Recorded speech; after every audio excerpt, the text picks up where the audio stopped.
Mình sẽ đi nói chuyện một chút ha. Đi đâu đấy em? Đi đâu đấy? Em đi chơi. Đi chơi á? Vâng. Đi một mình thôi hả? Vâng. Vừa nãy mình có nói chuyện là ở cái công viên xanh này đúng là xanh thật ha. Nhiều cây cối thật ha. Vâng. Em có hay vào đây chơi không? Em rất ít khi vào đây.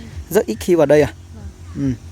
Thế có nhiều bạn bè hay đi chơi chụp ảnh các kiểu không?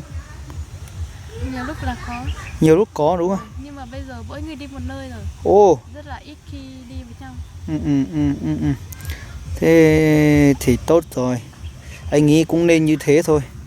Rảnh thì mình lại lên trên này chém gió thôi nhỉ. Vâng. Thế thời tiết bây giờ là mùa hè hay là mùa đông rồi em? Chắc là mùa hè chứ. Hay là mùa Cuối mùa đông. cuối mùa đông rồi á. Này cơ mà tới cuối giờ tối họ lựa theo chạy. Cái hải sản bạn bè sẽ có thể chia ly. Cho nên chia trăm mùa lại nó hiểu trả lý rồi.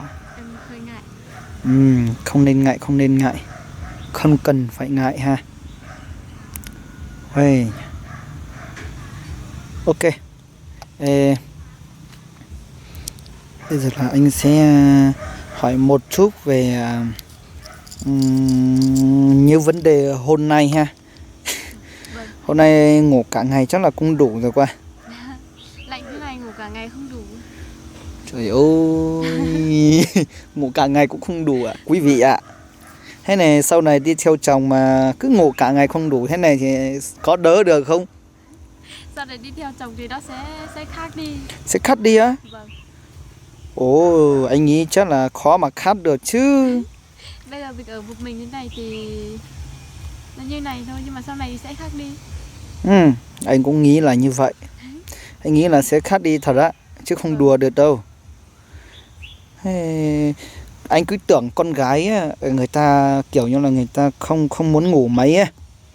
Người ta dù là không có việc gì làm thì họ hay ngồi yên hay là lục soát này nọ nào đó, cứ làm vặt xong là hết cả ngày thôi á.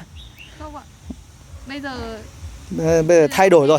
Thế không thế nữa. Vâng, bây giờ không thế nữa. Bây giờ là cứ phải chơi. Vâng. Cứ phải ngủ cả ngày không đủ. Và làm điều mình thích ạ. Thế ví dụ làm những cái điều nào để mình thích đây? Cái này thì em không biết. Được rồi, ok. Rồi, thôi được rồi. Thế thì chúng ta sẽ rời khỏi chỗ này đi về một chỗ nào đó khác để quay tiếp nhé quý vị nhé. Rồi.